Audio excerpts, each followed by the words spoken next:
Hola, muy buenos días, les habla Alonso Romero, Noti Progresista. Bueno, hoy los estamos invitando a ver este gran video, realmente la presentación de nuestro presidente en Nariño, allá al fondo del país, presentando las dificultades que tiene un gobierno progresista, las dificultades que en este momento presentamos a raíz de que lamentablemente el pueblo no está organizado, lamentablemente el pueblo todavía no ha hecho la labor o no hemos hecho la labor completa y lo único que tenemos realmente es que un presidente está intentando ayudar en muchas cosas, en la parte de educación, en la parte de organizarnos, bueno, para poder salir adelante comercialmente. Está tratando de ayudarnos en la parte de las reformas, pero hay un gran conglomerado en el gobierno todavía que va en contra de esas políticas de gobierno, las políticas son de ayudar al pueblo y el pueblo que salga adelante, que mejore su situación económica, que mejore su situación en el tema social, en el tema de salud, en el tema de educación, en el tema de vivienda, servicios públicos. Entonces hay unas entidades que no dejan. Entonces quiero que escuchen muy bien este video en el tema de la importancia que como pueblo debemos trabajar para también que la Fiscalía sea un ente a favor del pueblo, para que la Contraloría General de la República sea un ente a favor del pueblo, para que la Procuraduría General sea un ente a favor del pueblo, para que la Defensoría del Pueblo sea un ente a favor del pueblo, que lastimosamente en el momento no se ha logrado todavía. Entonces tenemos mucho que trabajar, bueno, principalmente sobre todo el Congreso de la República. Vienen unas próximas elecciones para Congreso y debemos meterla toda y prepararnos para esas elecciones, tener un candidato a presidente realmente que siga eh, digamos, las conveniencias que en este momento necesitamos como pueblo y un Congreso que trabaje para el pueblo, pero también ayudar, en este caso, bueno, muy importante la transformación que está haciendo en las fuerzas militares de Colombia. Queremos unas fuerzas militares que apoyen el gobierno, no que apoyen a Pablo como hicieron en el pasado. Apoyaron a Pablo Escobar, ahorita apoyan las mafias. Mire cómo se toman realmente, por ejemplo, Buenaventura, Tumaco, toda la costa del Pacífico. Son los que ayudan a sacar la cocaína, son los que ayudan a quitarle la tierra a los campesinos, son los que ayudan, bueno, a entregarle las tierras a las grandes multinacionales. El SMAT, todas estas cosas se utilizan es para eso, los batallones que le entregan a esas grandes empresas multinacionales para que ellos ejerzan un control sobre nuestras tierras. Entonces todo eso es lo que necesitamos entender hoy en este gran discurso de nuestro señor presidente en el tema de Nariño. Bueno, muchas gracias. Ahí les dejo para que realmente, bueno, y en otras oportunidades podamos seguir analizando realmente la importancia de todos estos discursos del presidente que nos dejan claro que el pueblo debemos seguir trabajando y no estos 4 años, no, ni 8, sino toda una vida debemos trabajar para mejorar las condiciones de un pueblo.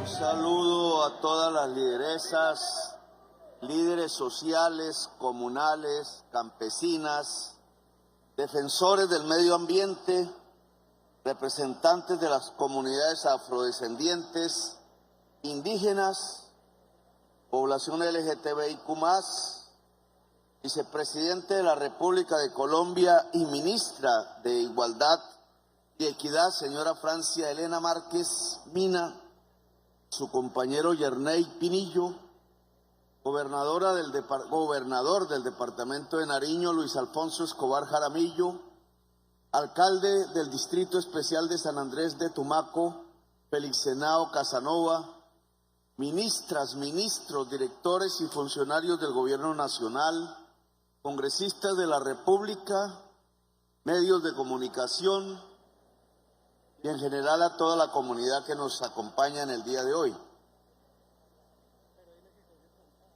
partir de esta reunión nos dirigimos ya a la parte norte del litoral pacífico, en el Chocó. Luego aquí cerramos una actividad que no es simple actividad para sacar la foto, para sacar algunas noticias, sino que trata de marcar un cambio irreversible, definitivo, que pueda colocar sobre otros rieles a la región, a su población y por tanto a Colombia. Porque bien lo dice Francia, si aquí no somos capaces, pues no lo vamos a hacer en ningún otro lugar del país. Es aquí donde se mide la capacidad del gobierno de transformar una región. Transformar una región no lo han podido hacer los gobiernos durante 200 años de existencia republicana. Las regiones se han transformado a sí mismas. Cuando los antioqueños abandonaron sus tierras y fueron por las cordilleras sembrando café, pues construyeron unas regiones que hoy conocemos más o menos con exactitud.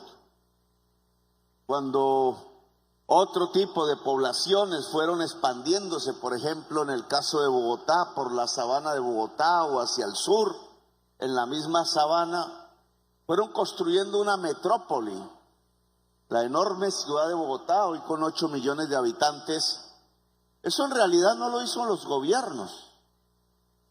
Esa ciudad la hizo la gente, sobre todo en sus barrios populares. Barrio tras barrio fueron construidos por albañiles, por la gente misma, colocando los ladrillos, las señoras mismas, poniendo el cemento en donde guarecer al final en una habitación a sus hijos, a sus hijas. El gobierno, en forma general, durante estos 2 siglos, no ha sido capaz de construir región, ni de aliarse con la población para construir región.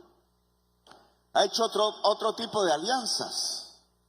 Se ha aliado con los terratenientes para que los campesinos no tengan tierra, los ha golpeado allá en la costa atlántica, por ejemplo, en el Caribe o en el Magdalena Medio. Se ha aliado con las grandes mineras internacionales, les tituló la tierra en masa, prácticamente todo el país titulado, para que los mineros ancestrales y artesanos tuvieran después que prácticamente subordinarse a las mafias para poder sobrevivir. No se alió con los pescadores, al contrario, abandonó el mar. En cambio, sí se ha aliado con la mafia. Se ha aliado con la mafia, una alianza absolutamente sanguinaria que condenó a la población a una de las peores violencias que jamás haya habido. Preguntaba, por ejemplo, bueno, ¿y a dónde va a parar el oro que se saca de Nariño, del litoral pacífico, donde hay una enorme riqueza aurífera desde hace mucho tiempo, desde antes que llegaran los españoles por aquí? Pero hoy, ahora, ¿a dónde va a parar ese oro?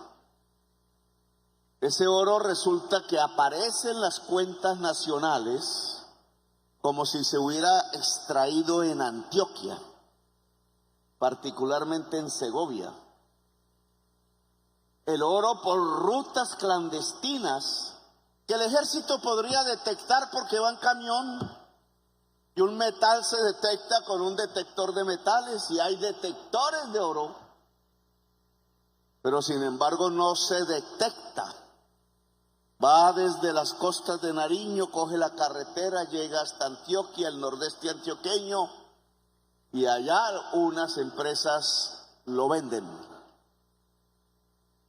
Nariño se queda sin riqueza, porque los impuestos, las regalías se pagan es allá, no aquí en Nariño. Es más, es un oro que se vuelve ilícito, porque si uno va y mira, resulta que ya gobiernos anteriores habían entregado el territorio donde se extrae el oro a algún tipo de multinacional que demanda sus derechos, derechos derivados, no del derecho histórico, no del derecho tradicional, sino del derecho que emana de un título que un funcionario corrupto les entregó. Una alianza entre gobierno y mafia, y tengo que decirlo así, que ha condenado a la población colombiana a la violencia. La violencia no está en que somos violentos por naturaleza. No es que los colombianos o las colombianas tengamos en nuestra sangre un gen que nos lleva automáticamente y desde el primer día que nacemos a ser violentos. Eso no es cierto. La violencia aquí se ha construido sobre el pueblo, se ha arrojado sobre el pueblo, se ha mantenido artificialmente, no por la gente, sino por la institucionalidad misma que se alía con el poder criminal. Por eso las dificultades de este gobierno. Las dificultades de este gobierno para avanzar no vienen de que otra gente es de la U, o es conservadora, o es liberal, o es uribista, ¿no? Ese es un error de percepción. La misma gente, tenga el corazón en la izquierda o la tenga en la derecha. La misma, con las mismas necesidades. Gaitán lo decía, el hambre no es ni liberal ni conservadora. No, el problema está en quien dirige el país. El problema está en esa institucionalidad que maneja el país. El problema que tiene este gobierno para avanzar rápidamente no está en que haya personas que sean uribistas. Está en instituciones que se han entregado a la mafia. Y ya dirán, ¿y cuáles? Dígalo, denuncie, presidente. Pues todos lo sabemos. No es la propia institucionalidad, porque una institución es una abstracción, no es concreta. Las instituciones son personas. Los que permiten que el oro vaya hasta Antioquia y no pague sus impuestos aquí, son instituciones plegadas a la mafia. Los que permiten que en 8 kilómetros de tubo, por donde se lleva la gasolina que llega a Tumaco hacia Pasto, pero en estos 8 kilómetros de aquí, donde sabemos está la mayor cantidad de plantaciones de hoja de coca, y la gasolina es uno de los principales insumos para producir cocaína. ¿De dónde sale la gasolina? Del tubo. Hay 400 perforaciones en el tubo en 8 kilómetros de distancia. ¿No se puede cuidar 8 kilómetros de tubo? ¿O estamos ante otras circunstancias? Cuando muchísimos alcaldes terminan entregándole las secretarías de salud, las secretarías de educación a las mafias armadas, que de ahí sacan el dinero que debería ir para educar a los niños o poner las vacunas para comprar armas, pues ahí mismo hay una alianza entre la institucionalidad pública y el poder criminal organizado.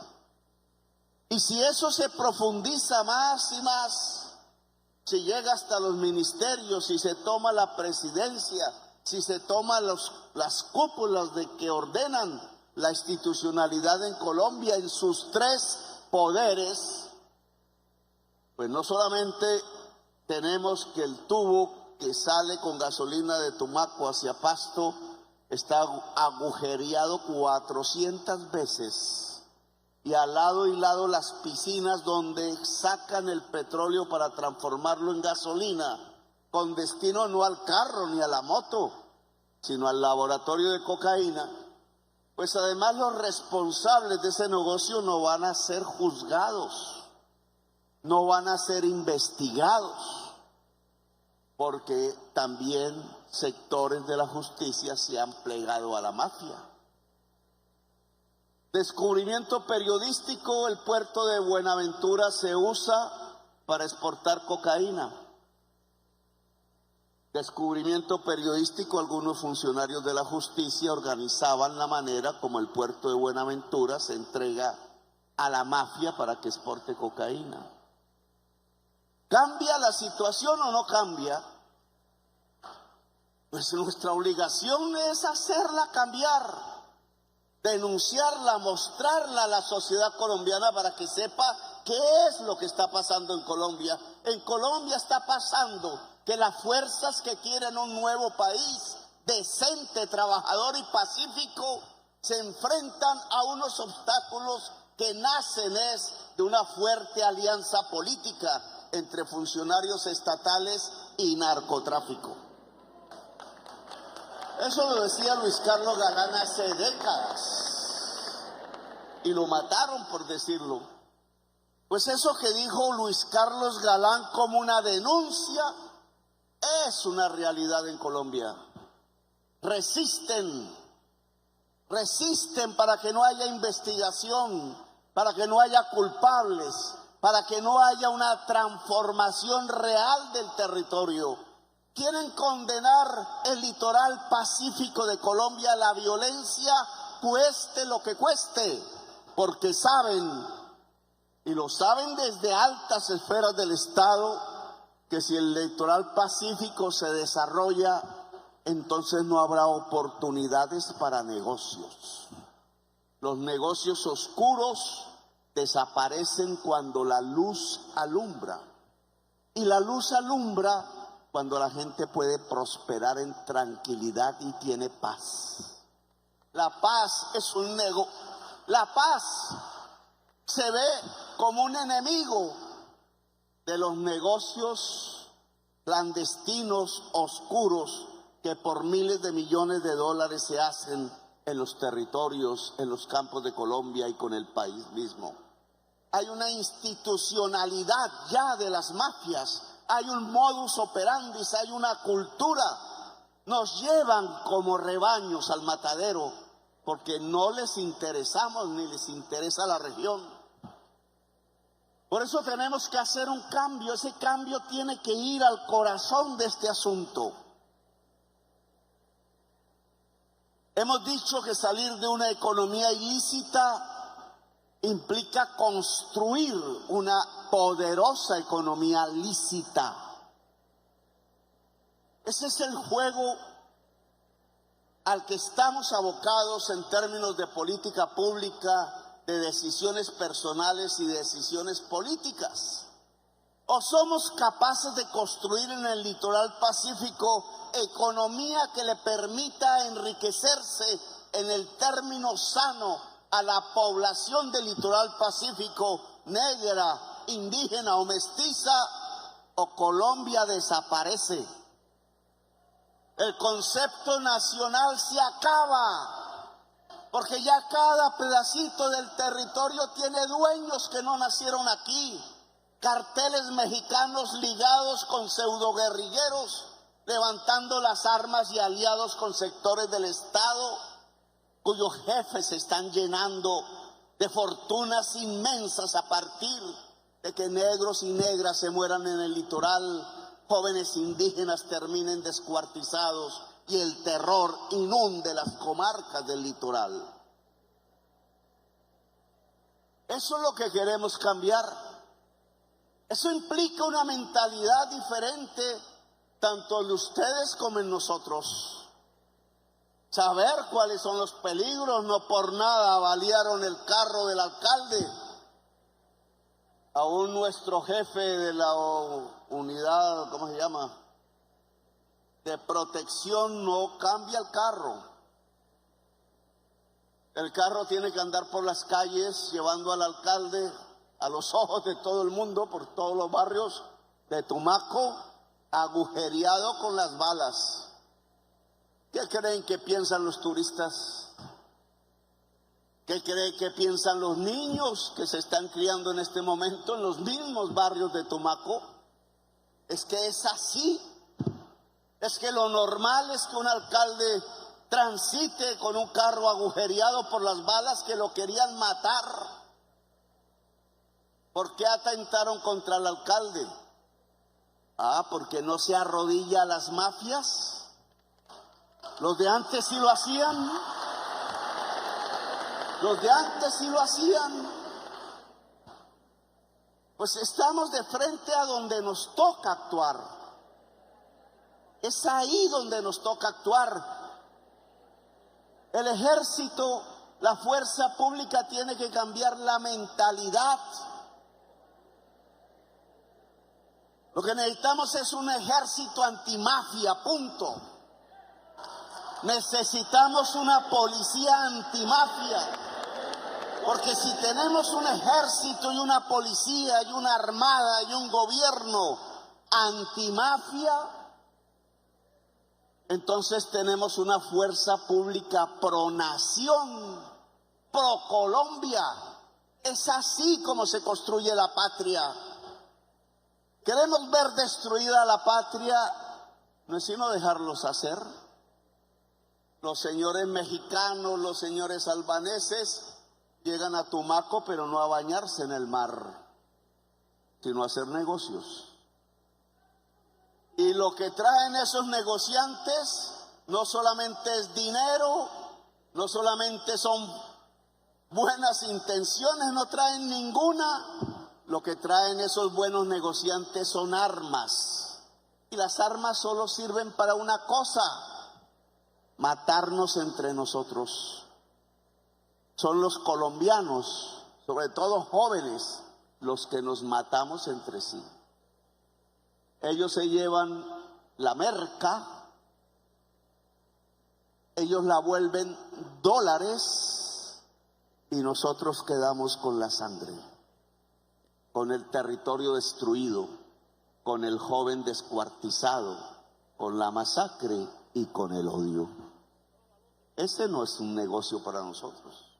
Por ese camino no va a haber Colombia, como todos lo sabemos. Por ese camino, si dejamos devorar el Estado, el territorio y la sociedad por las mafias, se acabó Colombia.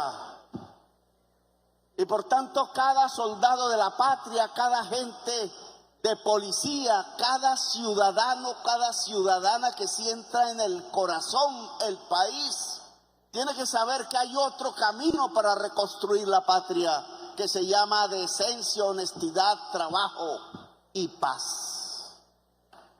Y recuperar la institucionalidad, recuperar una institucionalidad y ponerla al servicio de la gente y no al servicio de las mafias.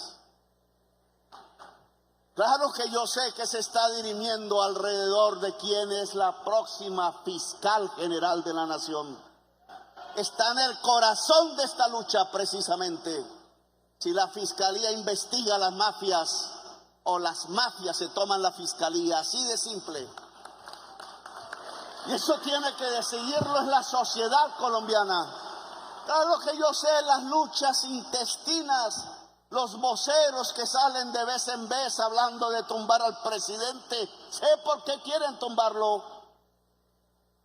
Este año lo tumbamos, dicen en las redes. Porque ellos eran los que dentro del Estado y con las armas masacraban a los jóvenes y permitían que las mafias se quedaran con el territorio. Y saben que este gobierno no lo permite y por tanto saben que la única manera para continuar los negociados de la corrupción es sacando al presidente. Eso es lo que se está discutiendo en Colombia. Y la verdad no tenemos muchos medios que nos defiendan. Se mueven más al lado de ellos. Se trasladan más en la vocería de ellos. Ahora, ¿dónde está el principal aliado del gobierno? En el pueblo. En un pueblo que no se deje engañar. En un pueblo que sepa tomar en sus manos las riendas de su propio destino. En un pueblo que sepa que el primer responsable y del único que va a depender la construcción de un país llamado Colombia, grande que podría ser y bello que ya es en las manos del pueblo. Así que esta es una alianza entre el pueblo y el gobierno del cambio. Esa es la alianza poderosa, no hay más. Es la alianza poderosa. Ahora, ¿cómo se concreta eso? Eso no es un discurso. Tiene que concretarse con la audacia de funcionarios y funcionarias, no con los temores. Como dice el dicho popular, si tiene miedo, cómprese un perro. Si hay miedo, hay que irse, porque eso es humano, eso es natural. Nadie puede echarle en cara a otra persona que el temor aparezca, es humano, pero no puede paralizar, no puede quitar la audacia. Ahí es donde no se puede. Audacia. ¿Saben por qué audacia? Porque hay que construir, reparar todos los puestos de salud de Colombia. Son billones de pesos. Y otros que se han quedado con dinero de la salud pública tienen esos billones para sus bolsillos. Y por eso se oponen como sea, engañan como sea, para que este gobierno no dedique el presupuesto nacional a reparar los puestos de salud que están en las veredas, en los pueblos alejados, en los lugares donde no ha existido realmente la salud, donde decir, oiga, usted tiene EPS, que lo lleve. ¿Y en qué me va a llevar una EPS si no hay ni carretera? Por eso no quieren ese tipo de reforma. Por eso el ministro de Salud aquí presente no simplemente tiene que aceptar los proyectos que los técnicos del Ministerio de Salud le están llevando, para decir aquí que hay unas inversiones que se van a hacer en unos hospitales. Es que el hospital de Tumaco, el hospital de Buenaventura y el hospital de Cobdó tienen que ser de los mejores hospitales de Colombia. Si no, no estamos corrigiendo la desigualdad. Y eso vale un billete. Claro que a mí me encantaría llevar 200.000 millones para que el San Juan de Dios en el centro de Bogotá sea y vuelva a ser el hospital más poderoso de América Latina. Pero yo no me puedo llevar esos 200.000 millones si el hospital de Tumaco, el hospital de Quibdó, San Francisco y el hospital de Buenaventura están por el suelo. Porque ahí donde se atiende a la gente negra, ahí donde se atiende a la gente indígena, ahí donde se atiende la población que ha sido abandonada y olvidada por 2 siglos de ignominia de una élite blanca que ha intentado vengarse de la gente de este litoral solo porque sus abuelos y tatarabuelos decidieron liberarse a sí mismos de la esclavitud. Por eso se vengan. Por eso el esfuerzo no son 20.000 millones. No son 15.000 millones. Hay que ampliar, y de ahí la audacia, el marco de la visión sobre lo que necesita el territorio. Hay que ampliarlo. No voy a poner una cifra porque tampoco soy ni sé de eso bien, pero yo sé que 20.000 millones no sirven para mucho. Porque yo he visto cómo Peñalosa le entregaba a una empresa privada española 700.000 millones para demoler un hospital y hacer uno nuevo, privado, en los barrios de Bogotá. Luego aquí tenemos que hablar de otras cantidades, porque no se trata de traer pobreza a los pobres, se trata de traer riqueza en el sentido más amplio a la población más pobre del país para que deje de ser pobre. Como lo dije en campaña, no vinimos a empobrecer ricos, venimos a enriquecer pobres. Y enriquecer pobres, que es superar la pobreza, implica audacia. gerente del Banco de la República. Y el Banco de la República no me puedo meter porque me levantan. Del Banco Agrario. Es importante, claro, la entrega de estos títulos muestra que hemos construido un camino donde dinero se lleva a la economía popular, agraria o urbana. 10.000 millones es importante. No voy a decir que no. Pero 10.000 millones en crédito para desarrollar la industria del coco, para desarrollar la industria del camarón, para desarrollar la industria del biche, para desarrollar el turismo que implica tener agua potable, y ahora hablamos de eso, ¿es suficiente solo por hablar de esos ejemplos? Cuando uno habla de crédito está hablando del capital. El capital, alcalde de Tumaco, decía Marx. ¿Qué fue que habló de Marx? Fue el alcalde de Timbiquí. Es el dinero invertido en medios de producción y en fuerza de trabajo. Si no, no es capital. El dinero en sí mismo no es capital.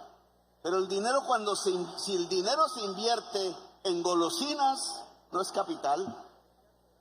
Si el dinero se invierte en medios para producir y fuerza de trabajo que la hacen producir, eso se llama capital. Pues la región necesita capital. Pero el capital no es que alguien por un asunto religioso, quizás filantrópico, vaya a saber, viviendo en algún lugar de ricos del mundo, decida venirse a Tumaco y poner su capital a producir aquí. Ahí nos quedamos esperando el milagro. Es diferente. Es que la misma población de aquí se organice como fuerza de trabajo, como fuerza productiva, como cooperativas.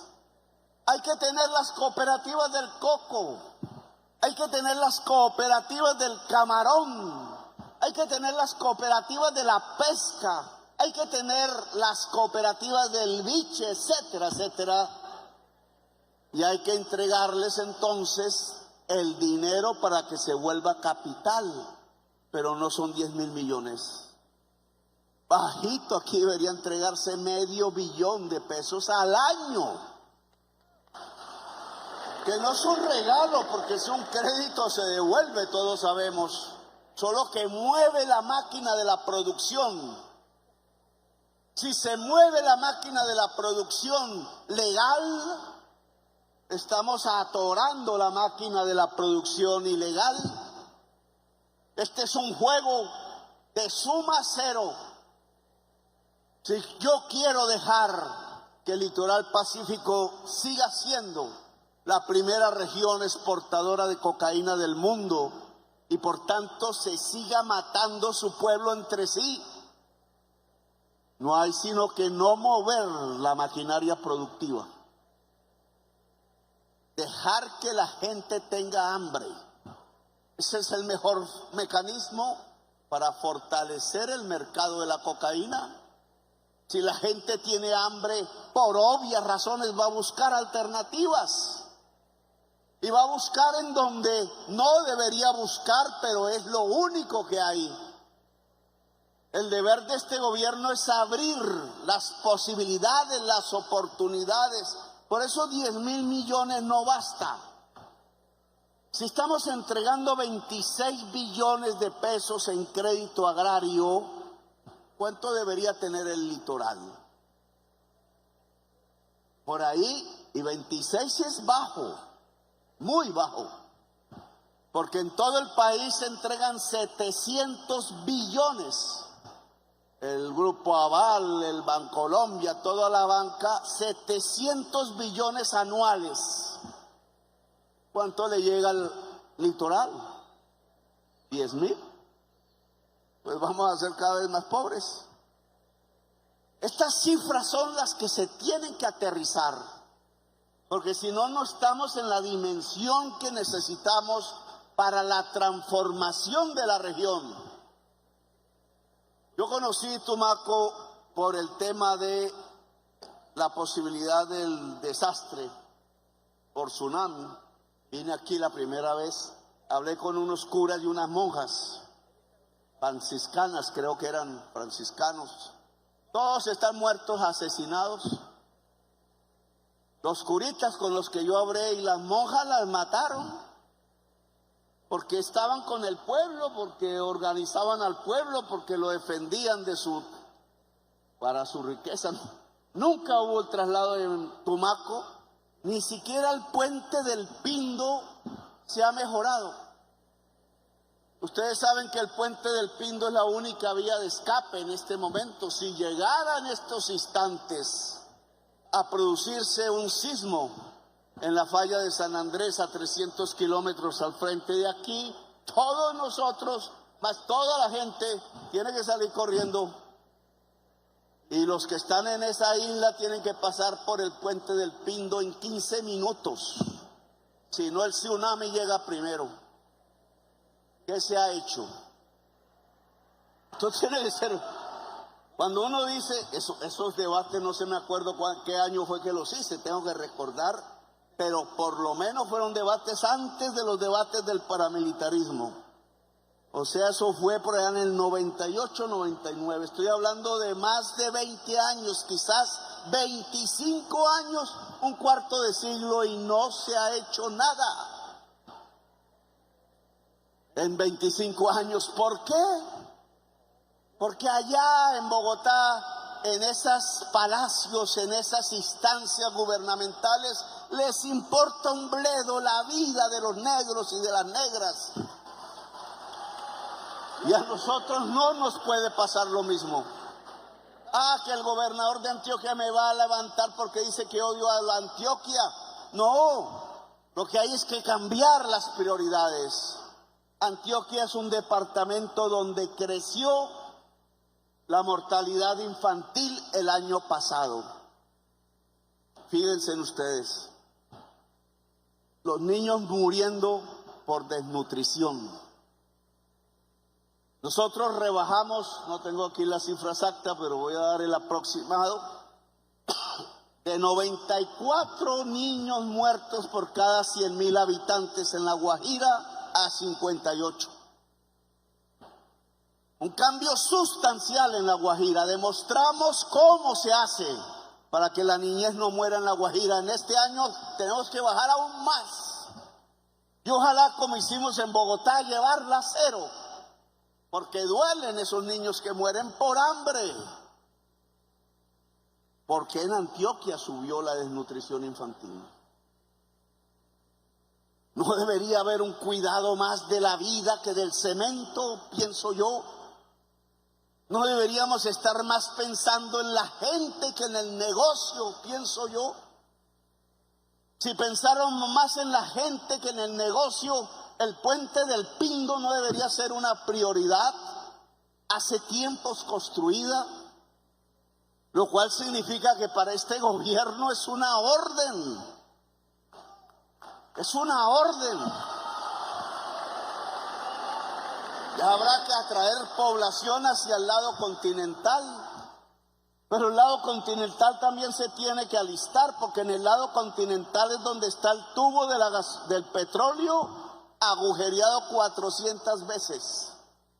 Si no hay fuerza pública ahí cuidando el territorio y la gente, ¿cómo podemos llevar a la gente a ese territorio? La fuerza pública tiene la orden de cuidar ese tubo, y si no son capaces de cuidarlo, se cierra la válvula y no vuelve a haber petróleo por el tubo. Pero no vamos a subvencionar a la mafia que está matando a la gente. Hay un lapso para ello. Ese tubo no tiene por qué seguir agujereado. También en esa época, gobierno de Uribe, nos dimos cuenta que aquí habían entregado un puerto por concesión a unos señores ecuatorianos. El presidente seguro pensó que así se iba a desarrollar, dado que los ecuatorianos saben de la industria del camarón, ni más ni menos, están exportando 5.000 millones de dólares cada año en camarón a la China, y es a unos kilómetros al sur de aquí, es el mismo mar. A lo mejor pensó que entregándole la concesión a los ecuatorianos íbamos a florecer en la industria del camarón. Carreta nos fregamos, porque los ecuatorianos se llevaban el atún y el camarón de aquí hacia Ecuador a enlatarlo allá y a venderlo como exportación ecuatoriana. Pasó lo mismo que el oro. Y entonces la población del litoral pacífico saca el oro y lo vuelven antioqueño, y saca el pescado, el camarón y el atún y lo vuelven ecuatoriano. Entonces, ¿cómo vamos a enriquecer la población del litoral? Por eso yo he dado el aval para que esa concesión portuaria en Tumaco pase a las cooperativas de pescadores de la zona. Y es más, le pediría a la Armada, porque allá en Buenaventura hay un lío suscitado con lo que llaman el Muelle 13, algo así, ¿no? Que es parte del puerto de Buenaventura.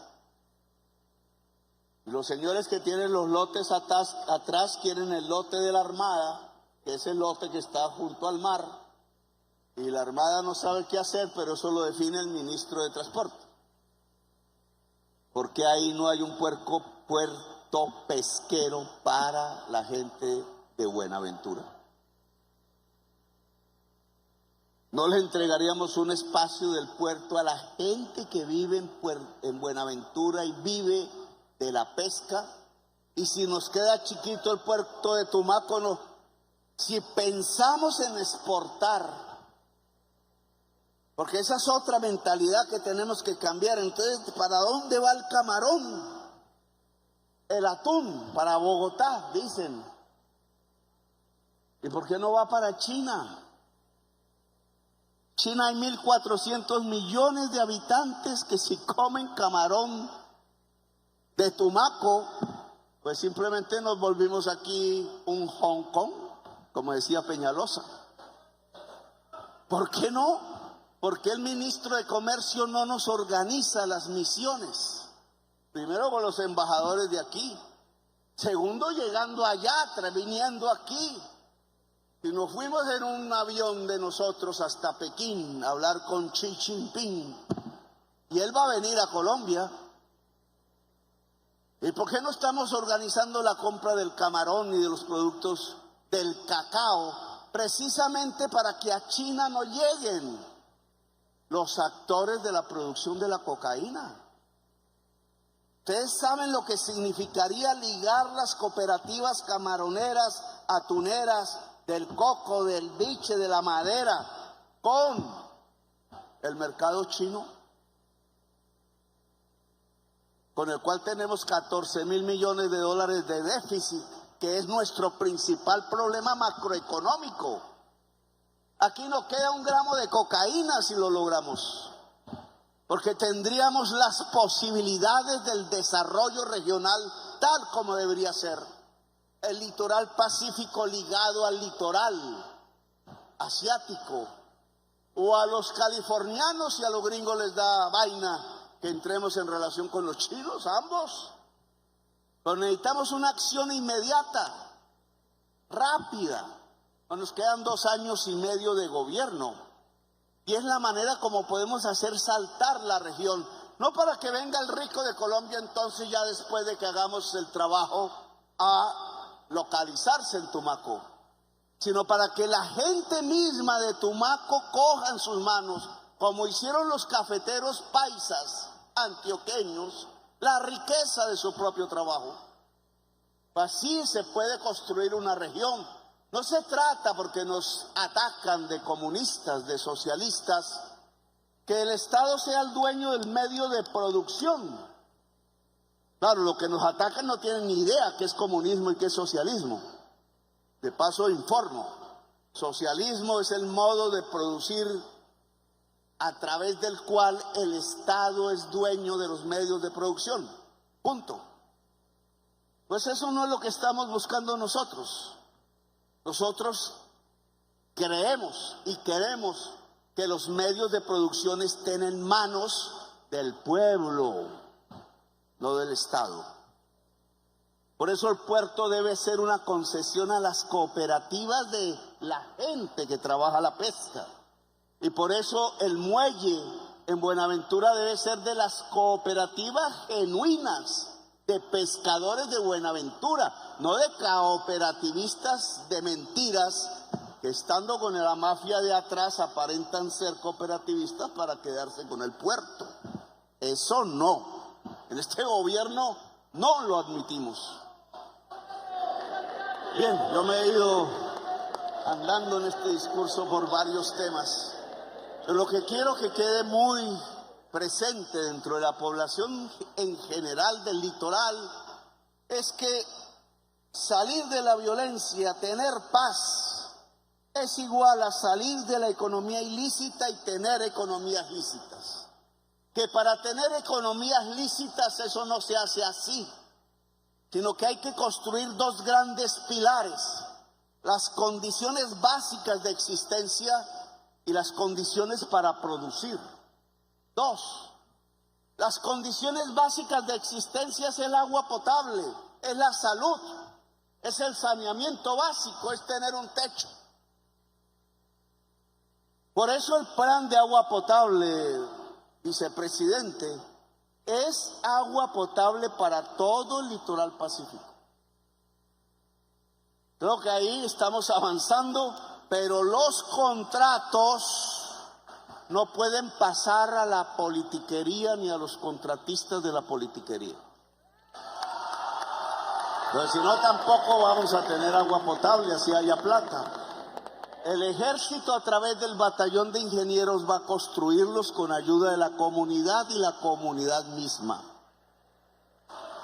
Eso tenemos que organizarlo en todo el litoral pacífico. ¿Por qué Tumaco tiene el agua potable con heces? Investiguémoslo, no lo callemos. ¿Quién fue el contratista? ¿De quién era amigo el contratista que hizo tan mal la obra? Y empecemos a procesarlo, acusándole ante la justicia colombiana. Aquí no puede suceder eso. Entonces vino a robarse un billete y a entregarle heces en vez de agua potable a la gente porque era negra.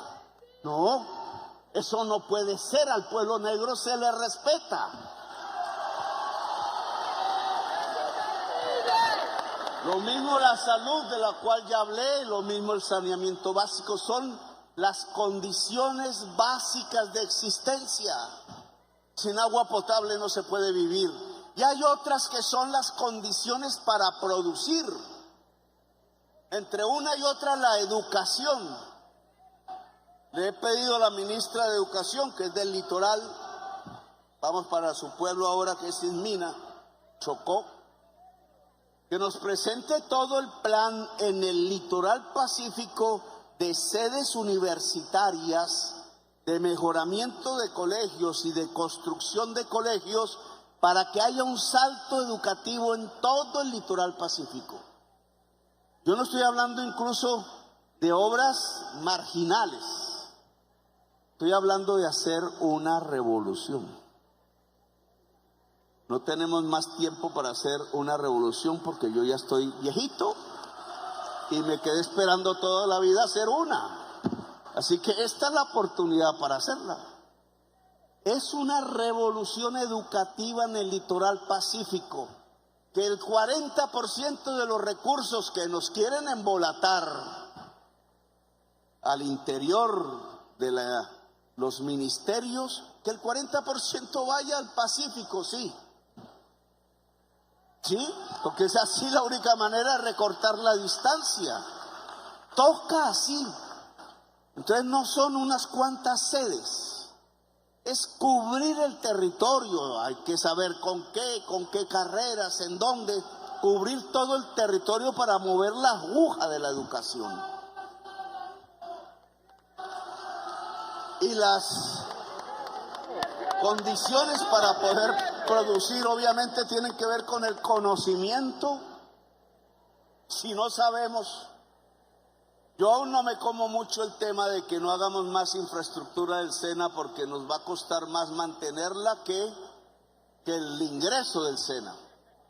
Sí, eso será así si el ingreso del SENA sigue siendo el parafiscal, ¿cierto? Porque nos pone un límite en el tiempo de acuerdo a la capacidad de la economía en crecer, formalmente. Ese es un límite horrible. El SENA tiene que crecer con eso y con el presupuesto nacional, porque tiene que extender aún más su infraestructura y mantenerla, porque no ha llegado a todo el territorio, más en estas regiones donde débilmente llegó. Yo diría, hay que hacer una ampliación de infraestructura en los lugares más olvidados de Colombia. Que no va a tener recursos del parafiscal, hagámoslo con el presupuesto, nada nos lo prohíbe. Claro, hay que quitarle a otras que hicieron prioridades dinero público para que se pueda financiar este tipo de obras con dinero público. Pero el conocimiento, la conectividad, yo quiero ver ese cable tendido en el mar. Yo lo vi en películas. Es un barco que tiene un rollo de fibra óptica y mientras avanza lo va soltando. No vi mucha infraestructura. Y va en el fondo del mar y así se trazan las grandes troncales del internet que van por el fondo del mar. Los chilenos ya están tendiendo, los chilenos siempre nos están ganando en todo, no entiendo por qué. Mientras tenemos las ideas, aquí nos quedamos pensando y los chilenos la van haciendo. Los chilenos están tendiendo una fibra óptica desde China hasta Chile. Imagínense. Y nosotros no estamos tendiendo todavía la fibra óptica entre la frontera de Panamá y la frontera del Ecuador para nuestra gente. Así que hay que hacerlo. Eso es lo primero. Antes que el computador, lo primero es la troncal de fibra óptica, porque si no el computador se queda sin sangre, que es la información y la comunicación. Energía eléctrica, ya hemos hablado en todos los pueblos de ello. No solo cómo se interconecta el litoral pacífico, sino cómo se genera energía eléctrica en el litoral pacífico. Si hay que fusionar las empresas de energía eléctrica del Pacífico, hagámoslo. Pero la geotermia, de la cual Alejandro Gaviria se burlaba hace un poco, le pareció terrible. El embalse de López de Micay, que yo sé que tiene problemas con el ambientalismo, pero es que es el único embalse en el litoral pacífico. Y la interconexión nos podría dar la energía eléctrica suficiente, o si no, ¿cómo se hace para enfriar el camarón y meterlo en una lata si no hay energía eléctrica? ¿Cómo se hace para tener los pescados en un cuarto frío si no hay energía eléctrica? Estas son las condiciones de la producción: la conectividad, la energía eléctrica, la organización y el crédito. El crédito tiene que tener la magnitud y la organización popular el alma. Si no hay organización popular, aquí estamos hablando carreta. Si el mundo popular cree que siempre tiene que estar arrodillado, que es el político del turno el que tiene que traer la solución, y si no la trae, no importa, ya llegará otro, no funciona. Aquí hay que estar listos, incluso a demandar con el paro si no se realizan las agendas que aquí estamos construyendo colectivamente, a organizar toda la población del litoral pacífico, no importa de qué partido sean o de ninguno, a tener las coordinadoras populares que junten los consejos afrocolombianos con las cabildos indígenas, con las acciones comunales, con las organizaciones estudiantiles, con las organizaciones de la cultura, con las organizaciones de las mujeres, etcétera. Una coordinadora popular del litoral pacífico. Ministerio de Interior tiene que darle la plata para la gasolina de las lanchas para comunicarse. Pero yo sí quiero ver una radiante y diversa organización popular en todo el Pacífico colombiano. Porque es la manera para que esto no se vuelva hacia atrás, no sea reversible. Porque muchas de estas obras tienen que hacerse durante varios años. Porque la desigualdad que hay entre el territorio olvidado y el centro blanco privilegiado es tan grande, ha sido construida a través de los siglos, que para poder disminuir esa desigualdad necesitamos años.